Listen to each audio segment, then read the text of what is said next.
Hi, welcome to Stand With Us. I'm Roz Rothstein, your host, and today we're here with Barak Lurie, an attorney, a talk show host, and a guy with a theory about why there's so much grief in the Middle East and why we cannot come to any peaceful agreement between all the parties. Hi, Barak. Hi, Roz. How are you? Thanks for having me. Oh, thanks for coming. I know it's early and it was kind of a... Did you have a lot of traffic getting here? No problem. I make it easy with my Waze app, invented in Israel. Oh, there you go. So. Invented in Israel.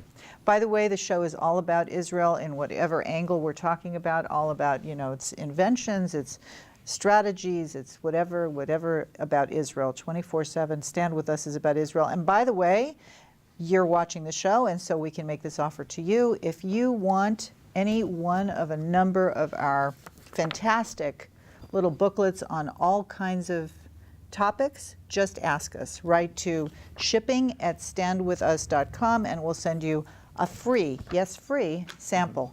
So just ask us. Anyways, we have it on a variety of topics. Go to standwithus.com and check it out and ask us for a sample. So Barak, what is your theory about why there's so much constant tension and unresolved? Well, I really love to look at problems and understand what is the best solution to it. And the first thing you have to ask is, what is the problem? If you don't identify the problem, you cannot have a solution to the problem.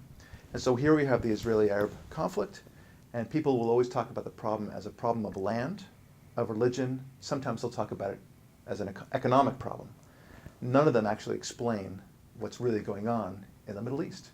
And if you can't explain it, then you're not going to solve it by offering land, by changing your religion, or giving a lot of money to the problem. That's the main issue. And I start off because I know one fact, an important fact, that no two democracies in the history of the world have ever gone to war with each other. And then you have to ask, why is that? Is it a coincidence? Of course not. The reason why is democracies have a different agenda than dictatorships. Democracies offer prosperity, and if you don't deliver the prosperity, you're out. Dictatorships are a very different animal. They thrive on power and maintaining power. That's their agenda. And the way to do that is very simple. You suppress your people, you create a secret police, and very importantly, you create a scapegoat. And that's what we have in Israel and the Middle East, generally speaking. Israel provides a fantastic scapegoat for all these dictators that surround it. Mm-hmm. And that actually explains things very well. Well, I think people need a scapegoat, generally speaking, but I'm not sure it's always about dictatorships. So, for example, there's been anti-Semitism from time immemorial, and, you could track it way back, and really ugly anti-Semitism. And we see the face rearing its head even today. How do you think that anti-Semitism plays a role in this? Well, I think that's absolutely right. As you pointed out just recently, there were so many Nazi roots to the anti-Semitism that we see today. But in my opinion, I think it only accelerates the problem. It only amplifies the problem. And it makes the Jews an even greater scapegoat for the dictatorship's purposes. And they will use the horrible images of Jews and the stereotypes that people like to use about Jews as another reason to attack Israel altogether. You're talking about, we just before we began today, I showed Barak this little booklet that we created some time ago.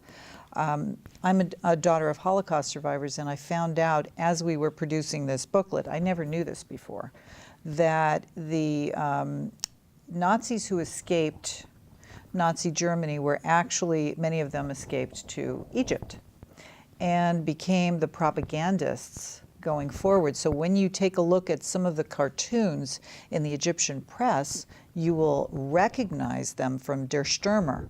And this is a booklet you can also order, and take a look at the similarity in the cartooning that we see from the Nazi days in Europe to today, unfortunately, which is really kind of scary. And you saw that a lot, the anti-Semitism.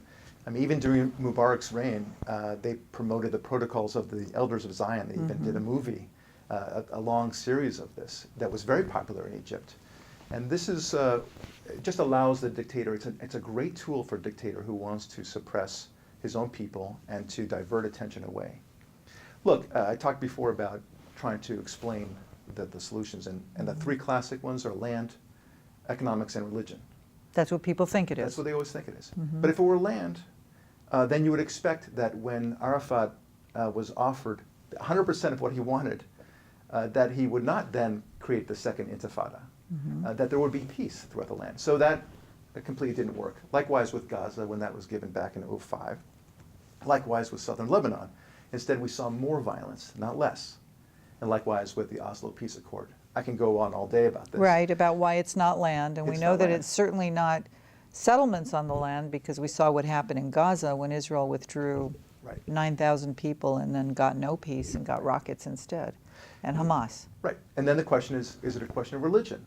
And, well, okay, if it's a question of religion, you would expect all dictatorships and all neighboring countries that had different religion to be constantly at war with each other.